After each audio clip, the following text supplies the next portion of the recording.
I cannot believe that this is our last session. This is the second session, but I'm missing you already and it's not even over. So as always, we want to make this as flexible as you need it to be. So if you're interested in accessing the slide deck, looking at some additional resources, and or coming back and seeing the recording if you have to step away, I'm going to put the back channel in the chat in a moment and you'll be able to dive in and check that out. Also, as you know, we will play music based on your amazing requests. And always know that if the music is distracting to you, we do offer a symbol to let you know that we're about to play some music. And that way you can choose to mute it if it's distracting. Because sometimes it's really difficult to think and listen to music. Others, it might work really well. And so know that you can make tonight your own. And we're going to have an amazing last time together. So as we dive in, Jared and I have spent a lot of time together today. So Swift, what time did you start with me this morning? 5 a.m. 5 a.m. this morning. 5 a.m. And we have done world travels. We have done Maryland, Washington State, Ohio. We actually also, my favorite part of the day, no offense to you, I love you, was we taught kids. We got to do a 5th grade class and a 7th grade class, and we got to model a lesson. And I might have gotten my new favorite description ever is after the lesson, a 5th grader wrote in all caps in the chat, "I love this teleporting teacher so much." And I'm like, oh, I'm the teleporting teacher. So I feel like that's like worth my professional bio, like consultant, writer, teacher, teleporting teacher. So we've had an amazing day. And then also we really stepped up the game in the last session we just got off of. And I don't know if you had known, but Swift used to play when people were allowed to like go to hotels and things in Vegas at the clubs. And we did a 5-minute win block with a club session. And let me tell you, life-changing. So you'll get to experience that as well. So let's dive into this work today. Now, when we talk about really shifting our practice to create more equitable, more inclusive environments for all students to really excel, I want you to think about it as a 3-legged stool. Because when we're talking about this focus of like universal design, a lot of people will think of that as like a skill, like that's something that you do. And of course that's part of it, but it's also a leg that needs a little bit more stability than just building up a skill set. It's more than efficacy, because it's also about what we believe about students and what they're capable of. And it's about how the system supports that work. So when I was in high school, my parents bought an island in the kitchen to replace the table. And I am notorious for leaning back. I am like the student who is your worst nightmare because I'm always going like this. I'm on one leg, I'm on 2 legs. And my mom would always say, "Katie, you're gonna crack your head open." And I never cracked my head open. Although, I mean, I was absolutely increasing the odds of that because when you're on 1 or 2 legs, you're not really stable. And if you really want to transform learning for these amazing students, number one, we have to do the self-work of really thinking about our beliefs. How does implicit bias play into this? What do we value? And how can we really think in an asset-based way for all students? It's also about building that skill set to embrace variability, to understand our firm goals, and to know how to scaffold expert learning. But we also need the system to support us by providing us with ongoing professional learning, making sure that we have schedules and flexible curriculum and options to look at data that allow us to be really responsive to what our students need.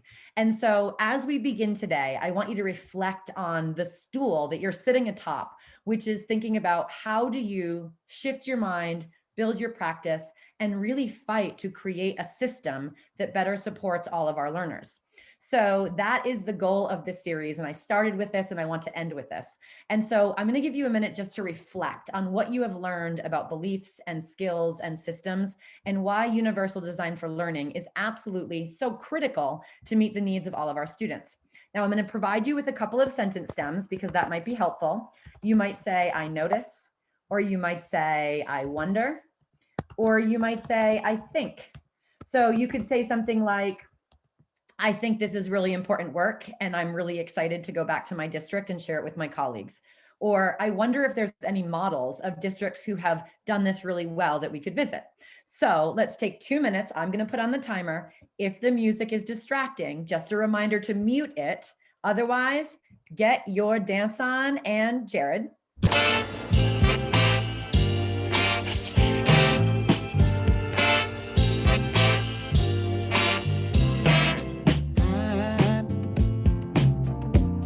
I'm so in love with you.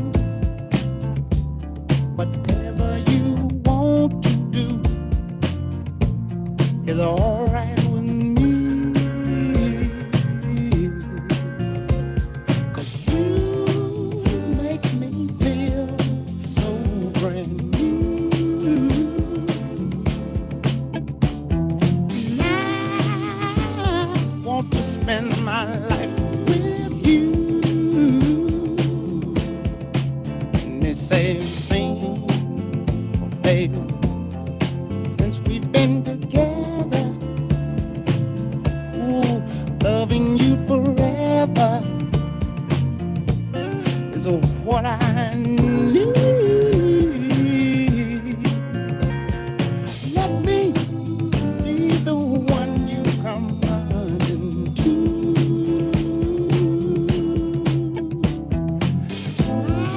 I'll never be untrue. Oh, baby, let's stay together. Loving you weather, times are good and bad. Oh, we got to come back to that one. I love what you're noticing and what you're wondering and what you're thinking. And we're just making everything in our head visible to each other. Again, if you want any of the resources, if you want a copy of this presentation, feel free to share it. Feel free to share the videos, the resources, because again, this work is about creating a community of people who share these beliefs, who really, really want to build a skill set that allows all learners to be successful and are recognizing the aspects of our institutions that are exclusionary and that are oppressive and that marginalize and minoritize our students. So that is the work that we are here to do. This is planting only a seed, and we know that we have a lot more ahead of us, but now we have a team to do this. Now, before we get into kind of coming full circle about how universal design for learning can provide really a foundation for equitable and inclusive accelerated learning, I just want to talk about the importance of really thinking about our work as learner driven and evidence informed. And this work is so much about working with people who believe in us. And I think back in my own career and how I've ended up in this place that I am today. And I realized that there were so many places where teachers not only taught me how to think critically and taught me about English or taught me about how to teach, but they really saw me as a human. They really connected with my personhood.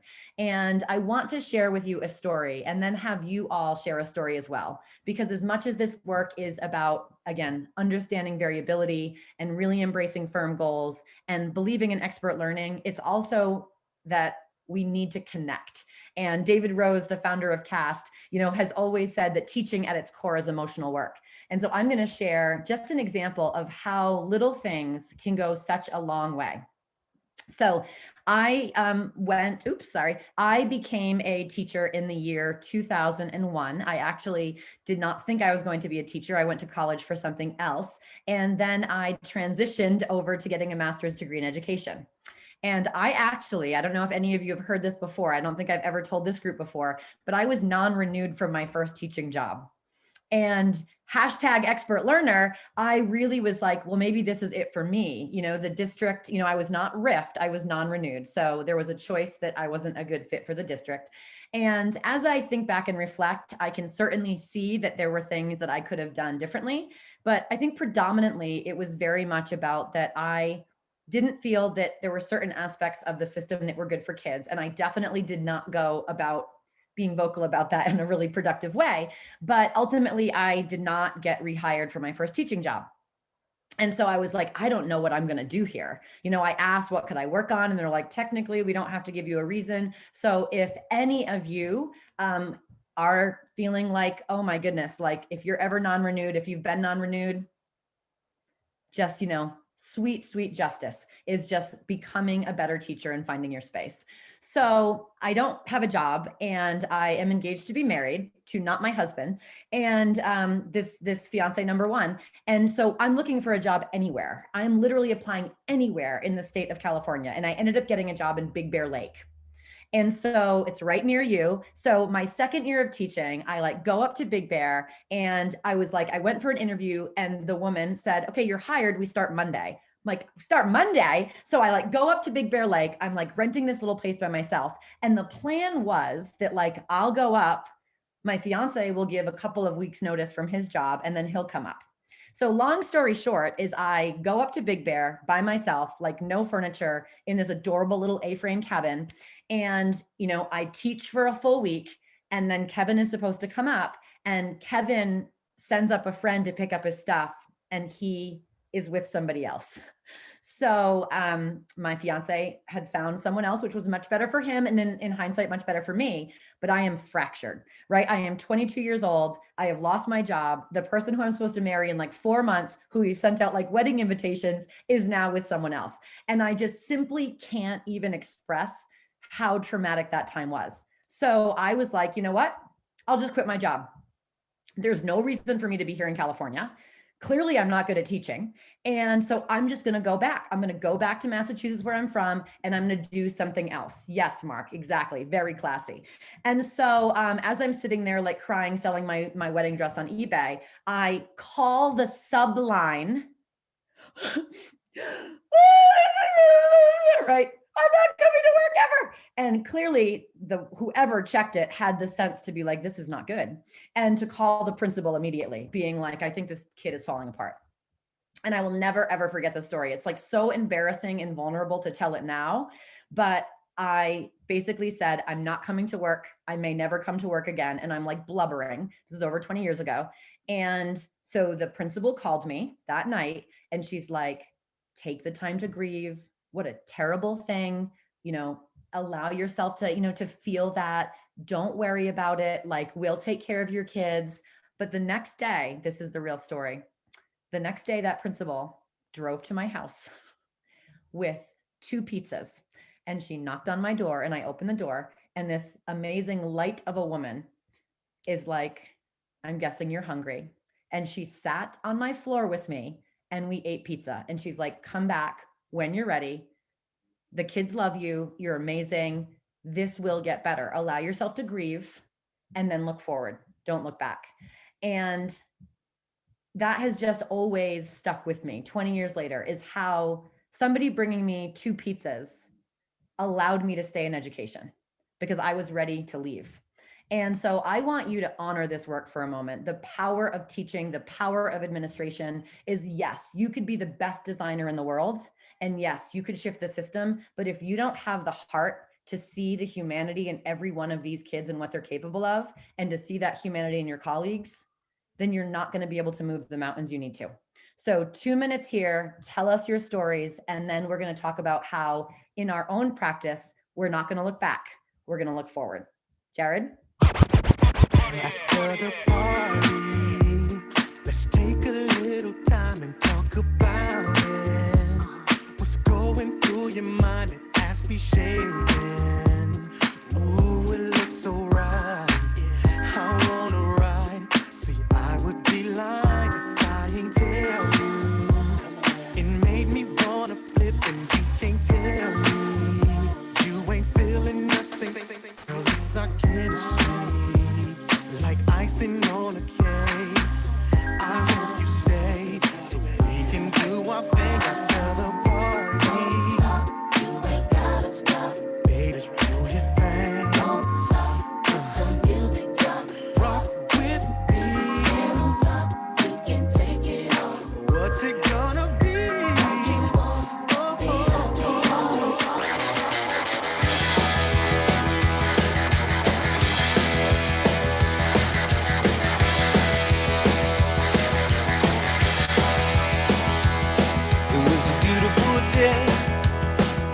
Sun beat down, I had the radio on, I was driving, trees went by, me me and Del were singing Little Runaway. I was blind, yeah, running down a dream that never would come to me. Working on a mystery, going wherever it leads. Running down a dream.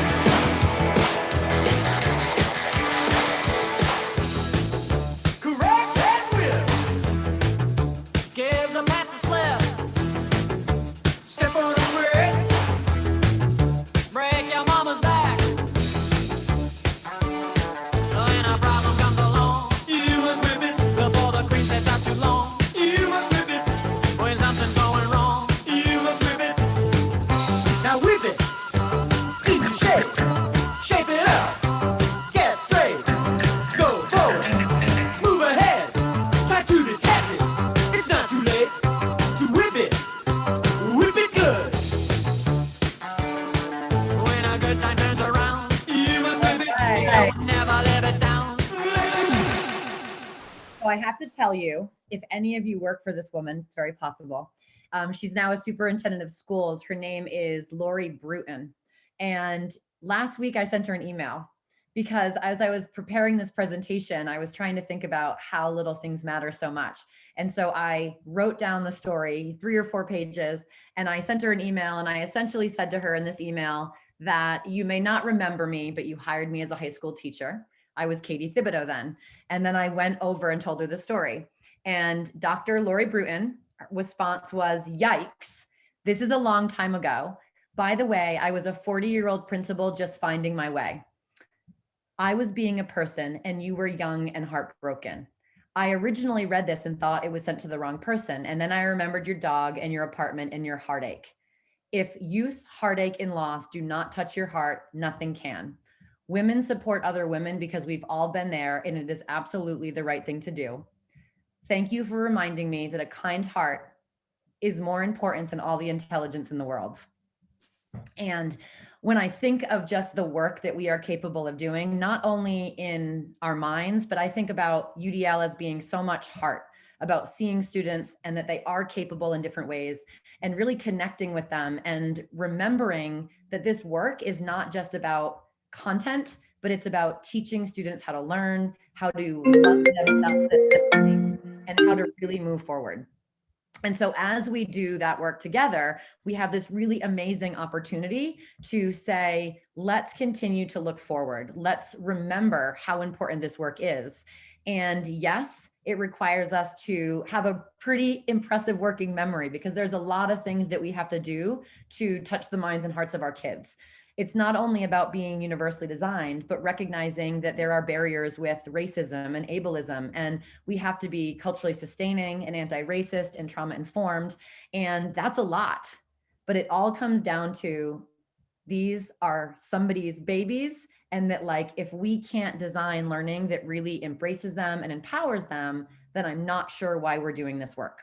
So we're going to do a little transition here to a analogy that I have been using lately that makes a lot of sense to me. And I'm very sorry to all of you who are Lakers fans because I am a Boston Celtics girl at heart. I'm hoping Jen Levine, I know that my girl Jen Levine's here. She's a New Englander too. And if you're not a Celtics fan, I might have to be a little bit upset, but Larry Bird is one of the best, most amazing basketball players of all time. I'm not going to get into any fight. Malcolm's out. Malcolm is out right now. I'm not going to get into any arguments if he's the best player, but he's a very solid basketball player. Now, I am using this analogy to discuss when we talk about building universal design practice, when we talk about building multi-tiered systems of support, how incredibly important it is to recognize that it does connect with many other things that we're doing. And I hear so often at schools when I come and talk about universal design or talk about building multi-tiered systems, oh, great, here's another thing. And I'm like, oh my gosh, it's like not another thing. If the goal is to be inclusive and equitable, there's lots of different skills that we have to acknowledge. So we're going to do this basketball analogy and know that you can use it. You might not want to use Larry Bird, especially Malcolm, who's probably, I don't even know if you're here, Malcolm, but if you are, I still love you. And when I play this film, it's going to be only 1 minute. Now, I don't expect that all of you have equal background in basketball, but if you do feel comfortable with your basketball knowledge, I want you to note in the chat box everything that you see that he's doing. Okay. All of the different things that you're like, wow, he can dribble with both hands. That's pretty cool. Wow, he can do this. So ready? I'm going to show you this Larry Bird real quick.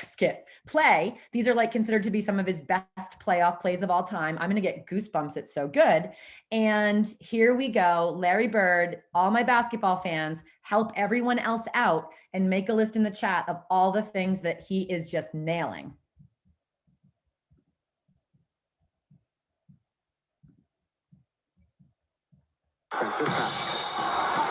Bird. Point game. 7 minutes left. Larry Bird. Follows his own shot. Oh, what a play. Larry, as soon as he shot that ball, knew he missed it. He knew fighting for the rebound. Here's Magic. Off the mark. Lakers have several chances, and here's Larry Bird. Chucking down the court. Fakes. Low into Dawkins. Double team. Dawkins goes in. Misses. Here comes Bird. 1:05 to go. Larry Bird pulls up. And the Celtics lead. It's the outside shot. You have to hit the outside shot under these conditions. There's Bird with the ball again. For the hoop. He can miss. He'll try to draw foul. It's blocked. And Seasting hit it off of a Detroit player. No. It is. Here's a disparity in the call. They're going to give the ball to Detroit. Bird steals it. Johnson, layup, Boston. 1 second left. Detroit timeout. 1 second left. Bird steals. Okay. So again, it's a clip. You all can get a copy of the presentation if it was being a little glitchy because it was trying to play on everybody's computer. But again, he's dribbling. He has a jump shot. He follows his shot. Really good court awareness. Now, would all of us agree that that's basketball? Of course, you're going to agree, right? Those are all different skills for basketball. So he adapts quickly. He can anticipate the play. He's assisting. He's sharing. He's doing his part. He's splitting defenders. Okay, all of these things. And you can scroll up if you don't have a lot of background knowledge. But here we go. This is the thing, is that when the coach is like, we need to work on dribbling, and the coach is like, we need to work on our shots and we need to know our plays, the team doesn't go, oh, great. Oh, here's another new initiative. It's like, wait, what? It's all basketball. And one of the things that I struggle with is the disconnection of strategies that are making our education more equitable and more inclusive. And when you're thinking about building multi-tiered systems, you have to make sure that you're providing instruction that works for all learners. And that means that over time, you need to be trauma informed and you need to be culturally responsive, and you have to do a lot of curriculum work. So you're unpacking your standards, and you might have a positive behavioral system and responsive classroom. And so many people think of these things as being really separate. If you want to be equitable and inclusive, you need to build all of these. And certainly, a coach can say, gosh, I've been watching the tapes and we really need to work on rebounding this year. Our rebounding is off. Oh, great. Okay. And when we look at evidence saying, student engagement surveys are not great, we're not seeing a lot of growth on these measures. And so this is what we want to do. Everyone's so frustrated about now we're doing another new thing. And we're not doing another new thing. We're focusing on an aspect of practice that is necessary to meet the needs of all learners. So I want you to think for a minute about, if you're going to be inclusive, if you're going to be equitable, you cannot just build one skill set and stick with that. It's all about, well, I have to become trauma informed. I have to know what restorative justice. I have to visit my families, in their homes.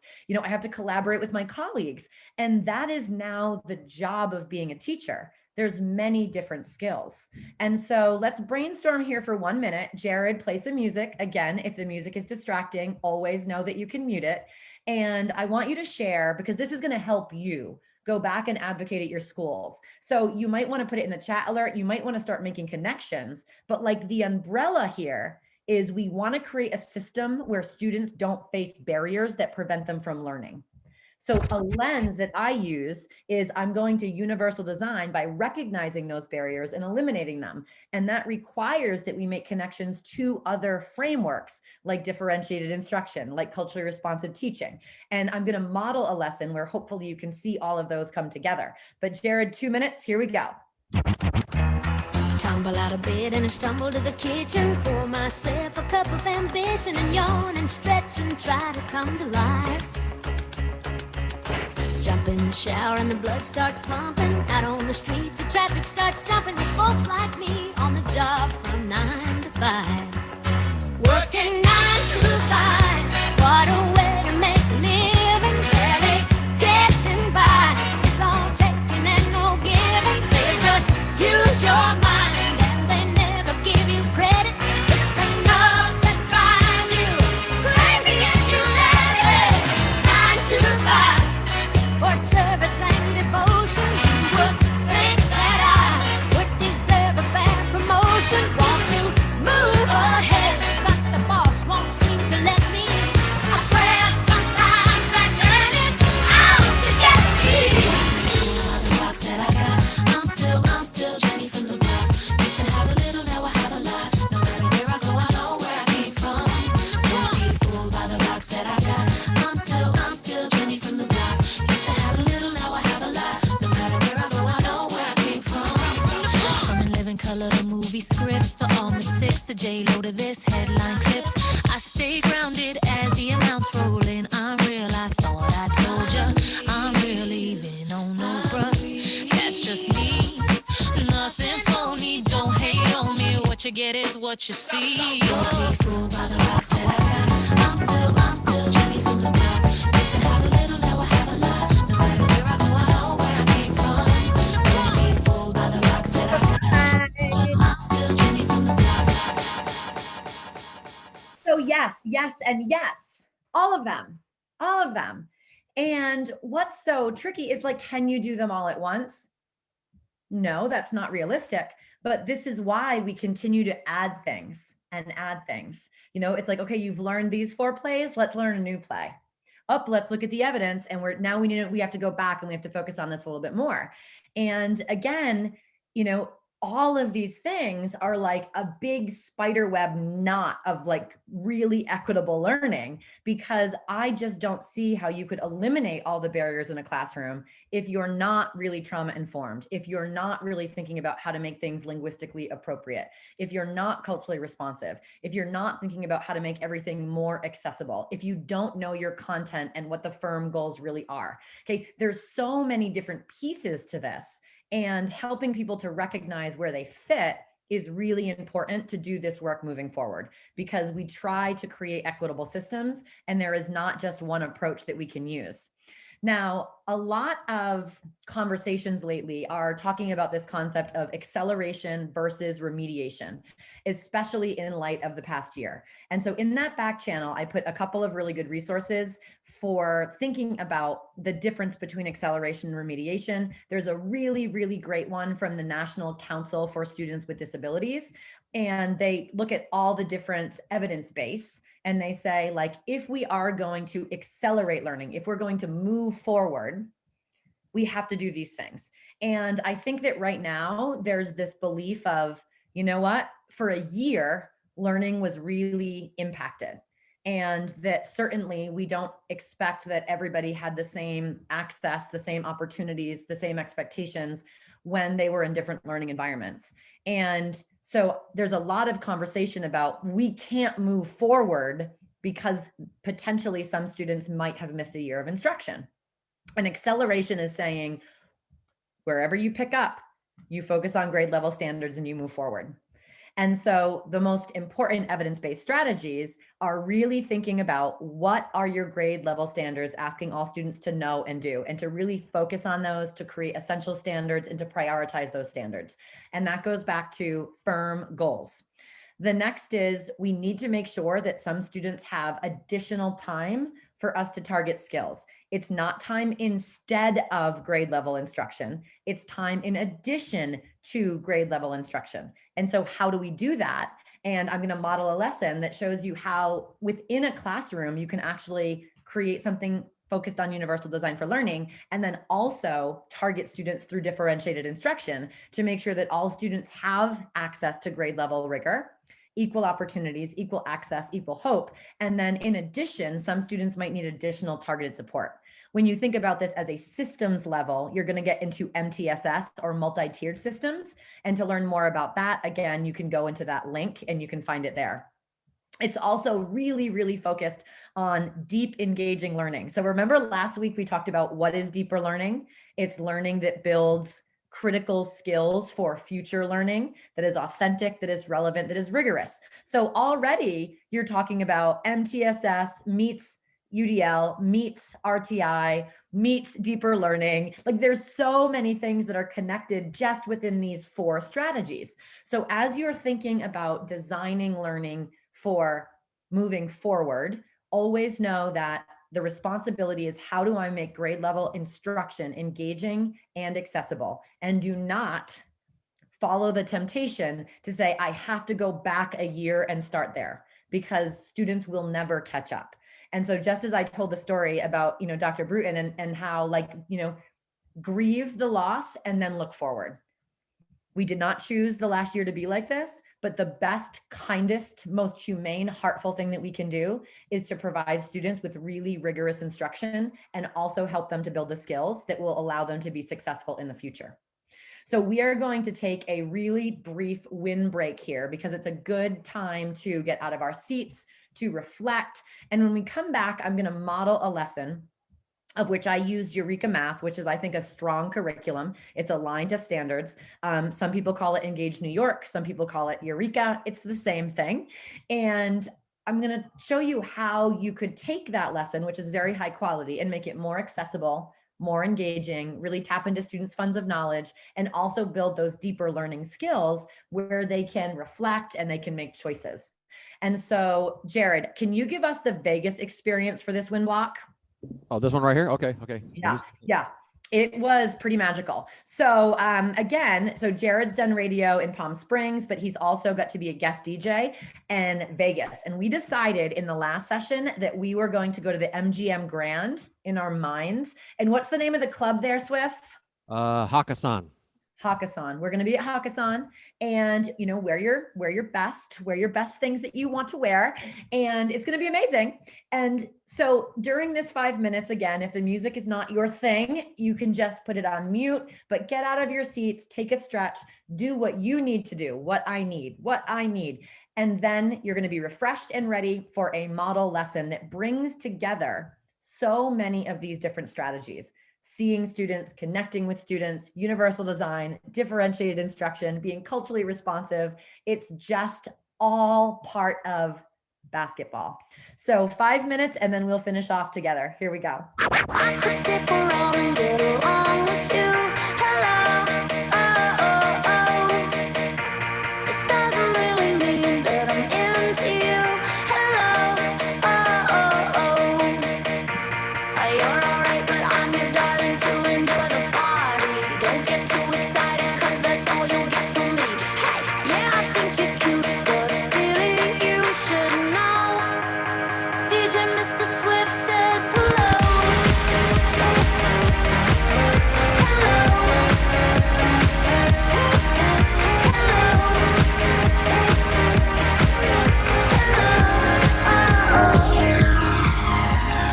I know that we are upside down, so hold your tongue and hear me out. I know that we were made to break, so what, I don't mind. You cue the lights, I'll draw the blinds. Don't dull the sparkle in your eyes. I know that we were made to break, so what, I don't mind. Are you gonna stay the night? Are you gonna stay the night? Oh, oh, oh, oh. Are you gonna stay the night? Are you gonna stay the night? Doesn't mean we're bound for life. So, oh, oh, oh. Are you gonna stay the night?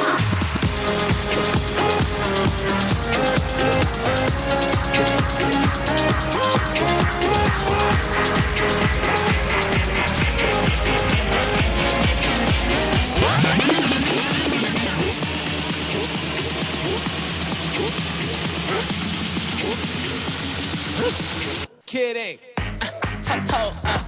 You got me woke up. The way you roll that, sticky like okra. Just let me coach ya, show you about my culture. It's a late night show like Conan. The party ain't over. Go ham in here and grab your friend by the hand. Let me know if you down. Body like playmate of the year. I might make the play of the year. I already know that we don't play fair, but I think that you and your girl just give me some of that. We stand out till the sun up, twisted and burn up. Can't nobody stop us. We gon' deliver you. Stand out till the sun up, twisted and burn up. Can't nobody stop us. We gon' deliver you. Give me some of that. Give me some of that. Give me some of that. We gon' deliver you. Come and take a ride, straight up on night.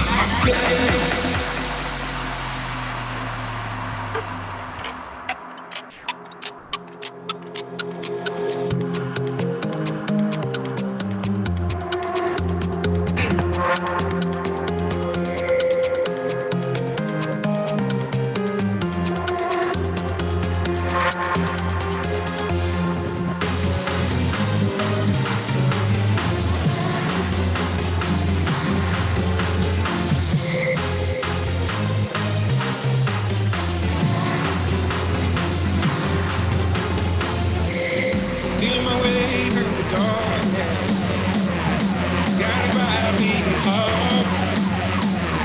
I can't tell where the journey will, but I know where it starts. They tell me I'm too young to understand. They say I'm caught up in a dream. Well, life will pass me by if I don't open up my eyes. So that's fine by me. So wake me up when it's all over, when I'm wiser and I'm older. All this time I was finding myself and I didn't know I was lost. So wake me up when it's all over, when I'm wiser and I'm older. All this time I was finding myself and I didn't know I was lost.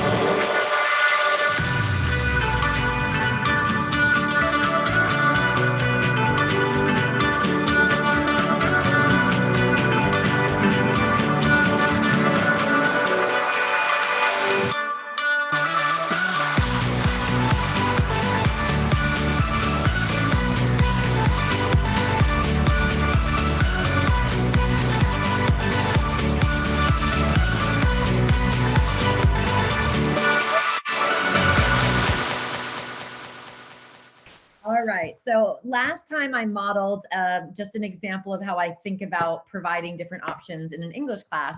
And a number of you sent me messages saying, what does this look like in math? And so during the past week, I worked with a couple of colleagues to think about specific strategies that provide more flexibility in math. They are in that back channel. We revised a 3rd grade lesson, a 6th grade lesson, and a 9th grade lesson using really high quality curriculum. So what we don't want to do is we don't want to, really affect having access to rigor. We just want to think about what barriers might this create and how do I eliminate them through design. And so when I think about planning a lesson, this right here, this is just the way that I think about it, is I always like to start off with some sort of reflection where I say, like, this is the firm goal. This is what everyone has to know. This is what everyone has to be able to do, really unpacking that and giving some opportunities for students to really reflect. Then I will provide some explicit instruction. You can do that in a universally designed way by having visuals, a lot of opportunities to stop for, active engagement. And then I want to release responsibility and allow students to practice what it means to be an expert learner by self-differentiating their learning. I would then have some sort of formative assessment. I would never count it for a grade, but allowing students to kind of share while you kind of made a choice and tried to continue to learn, what did you learn? And from there, I can use that to differentiate instruction and provide more support to students who need that. And so I think there's always this big question about how does universal design for learning prepare students for these more standardized measures? Certainly those standardized measures have issues, and I could do a whole webinar on that. But what you'll see in this lesson is that, it's really important that we do provide students with grade level instruction that they will see on a standardized test. And I hope that in my career, I see those tests being universally designed. But again, we can't look back, we can only accelerate forward. So here we go. Universally designed math, grade 3, all students have to learn how to skip count by 6.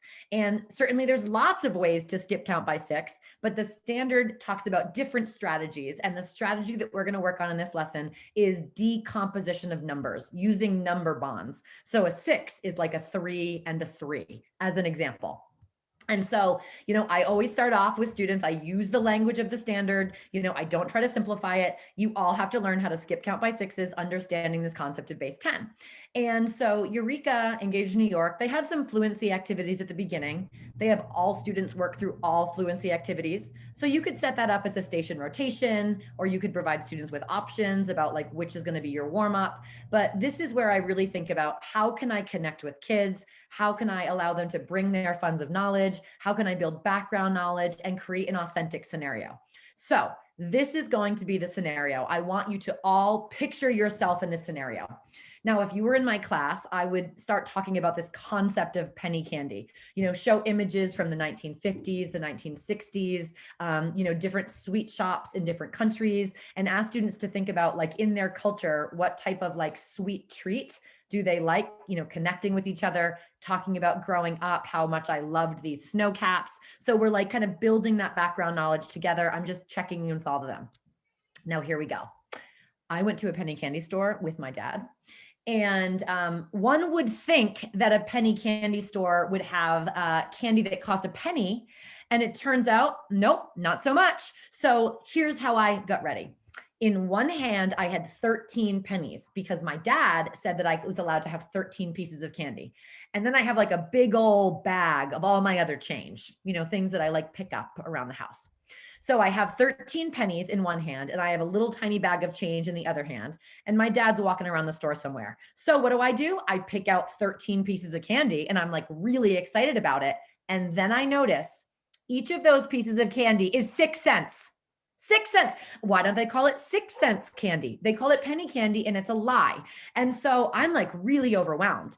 It's a very crowded store. I don't know how much it's going to cost. 6 cents per 13 pieces. So here's what I want you to do. You all need to become third graders. And what I will stress to you here is there is literally no wrong answer here. There's none. In this scenario, you could say something like, one thing I could do is I could ask the cashier how much I needed. That's a good strategy. Okay, now there's probably 100 strategies. And because you're such good thinkers, I want you to think about every possible strategy. So if I was in class, I would say you can write it down.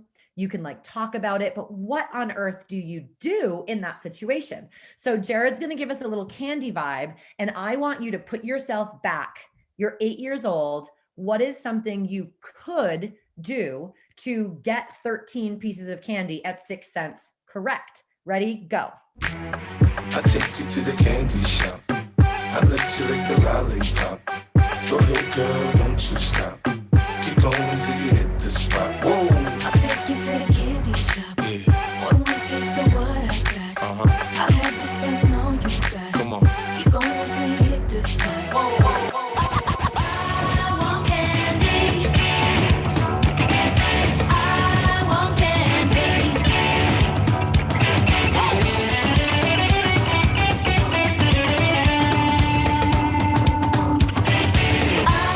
want candy. I want candy. Candy girl, you're all my world. Your love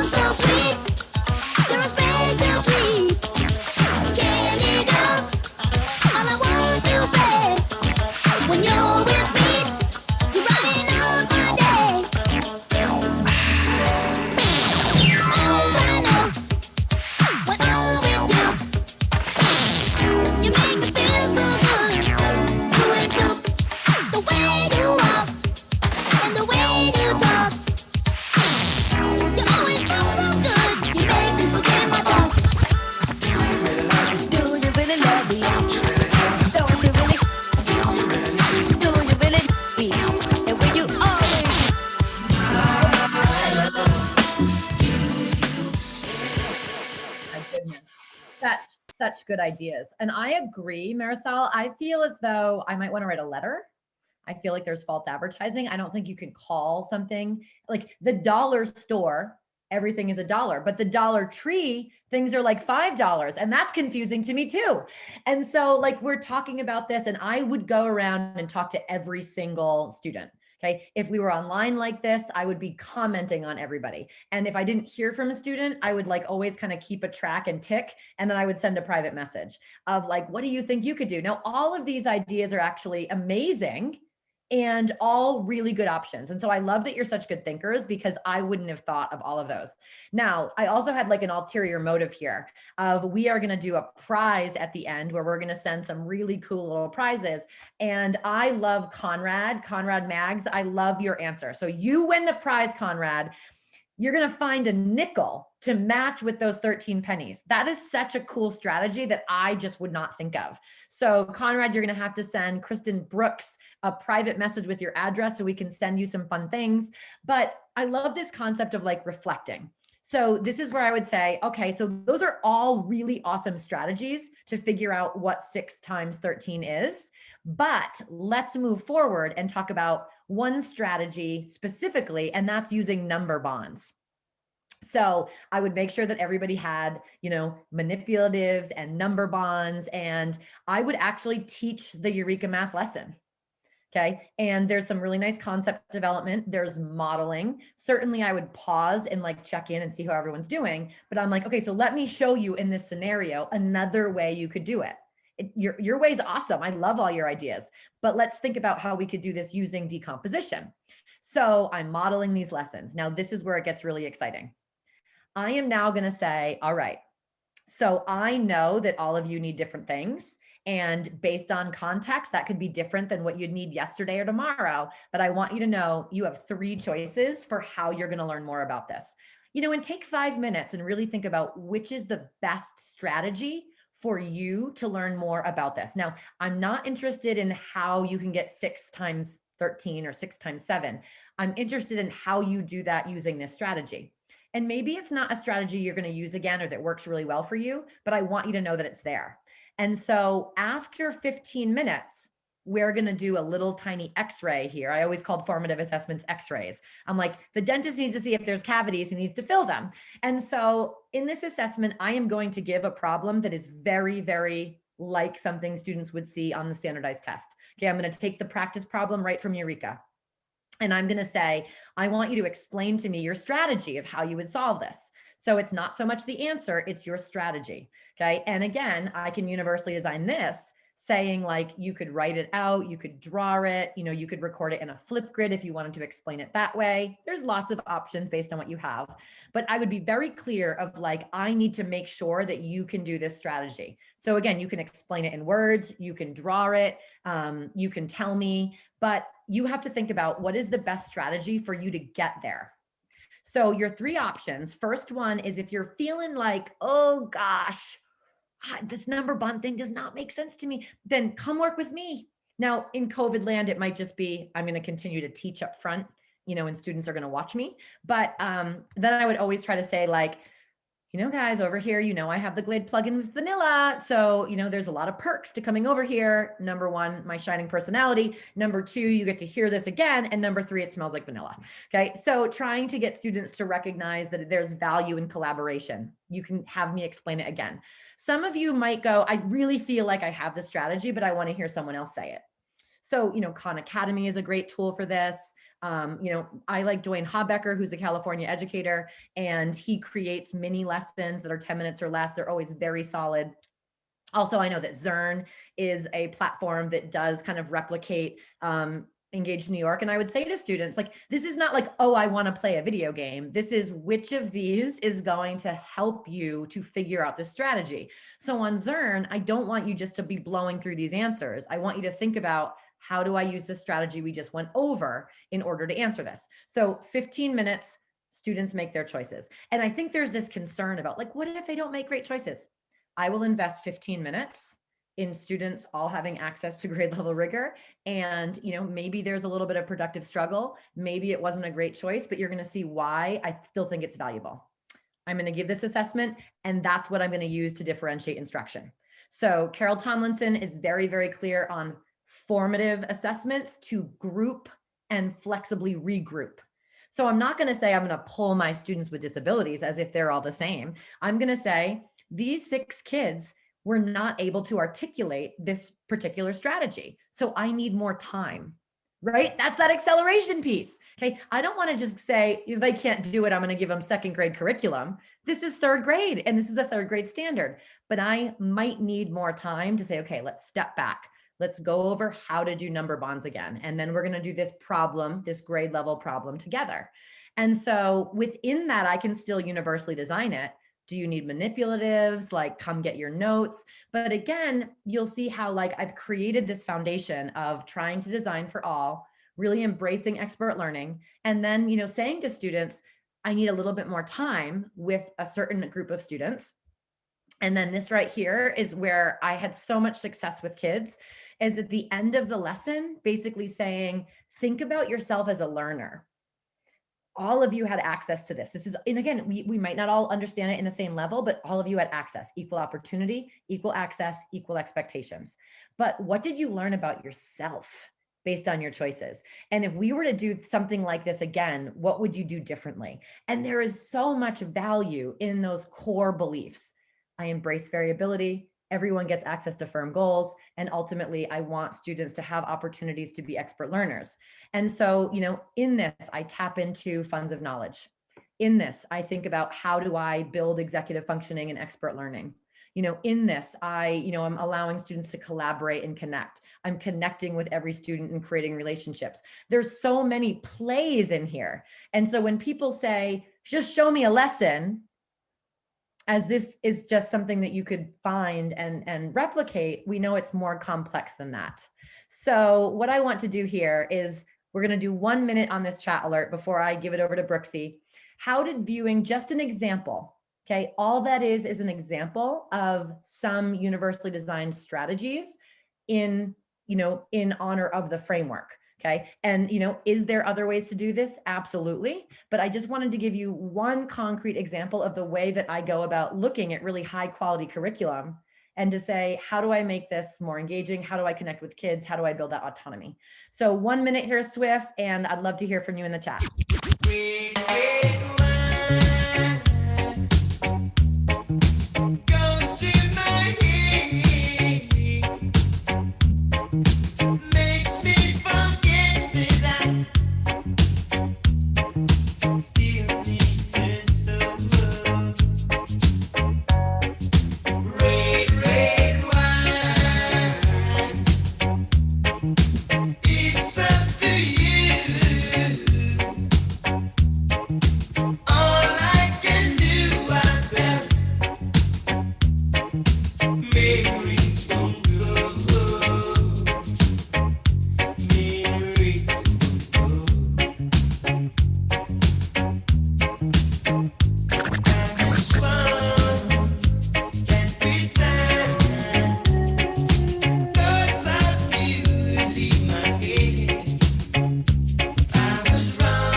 You're welcome, Kristen.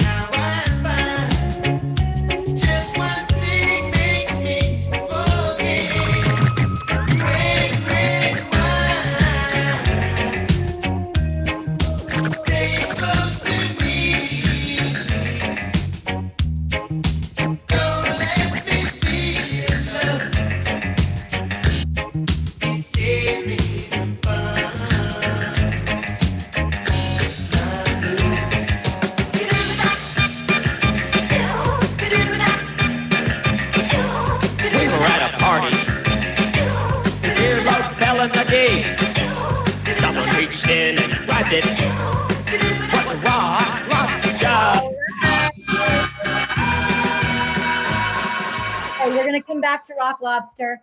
So I cannot believe that I have now spent 2 series with you. You are always pushing my practice.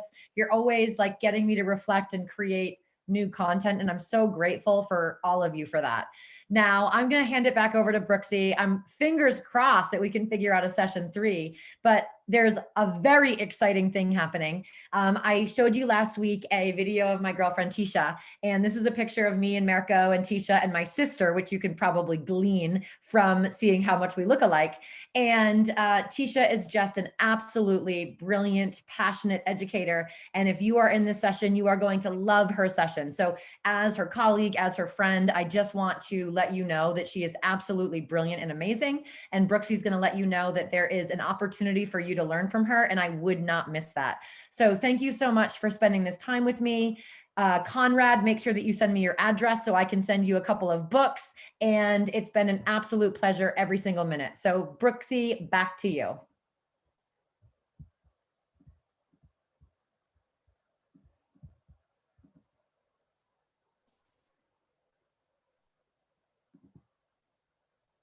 Okay. Awesome. Thanks for the unmute. Got it. So thank you so much, Katie. That was fantastic and just an amazing second series, right? So I totally agree. I hope that we can do part 3 at some point. Until then, we want to share with everyone on the line today that we have several professional learning opportunities coming up, including Surviving to Thriving with Michelle Borba. We're going to be offering that in April and in June. That's more of a family engagement series that you will not want to miss. And then as Katie mentioned, we are teaming up with Andrew Tisha Fitzgerald on anti-racism and UDL, and that begins April 13th. So registration is still available. Please be sure to register online and be a part of that series that's rolling out. A huge thank you to Janelle Mercado, who's on the line today. She is our coordinator of professional learning and created these slides as well as coordinates all of our events for us. So she is amazing. We couldn't do our work without her. Lastly, we just want to throw up a survey for you all, and I believe she's going to drop that in the chat for you as well. Just give us some feedback, please, on this series, how you engaged with it, what you learned from it, and how we can improve our practices to support you throughout California. I know Katie is equally as invested in mastery-oriented feedback as we are, so please fill out this survey. And don't miss Katie coming up. She is our last 2 sessions of our Para-Educator Series, April 8th and May 13th. She is going to be providing universal design for learning geared specifically towards our para-educators in California. It is not too late to register for those events, so you'll get more and more Katie throughout the year. So until then, thank you so much, Katie, DJ Swift. Please send our best to Mirko. You guys are fantastic, and we just love y'all so much. We absolutely love all of you. Swift, make sure you put your email in that chat just because you're local. And once there's weddings happening again, you need Swift there. You need Swift's like UDL energy and love. Yeah, Thank weddings, you so your much. proms, any of that. I'm around. Oh yeah, weddings, proms, corporate events, quinceañeras. We're there for all of them. Well, I mean, I would love to come, but you don't have to have me. I don't offer very much in those events. But thank you so much. Have a beautiful rest of your year, and absolutely backyard barbecues. It's all happening. So you put that in there, Swift, and all of you, I hope you have a beautiful night. Bye-bye.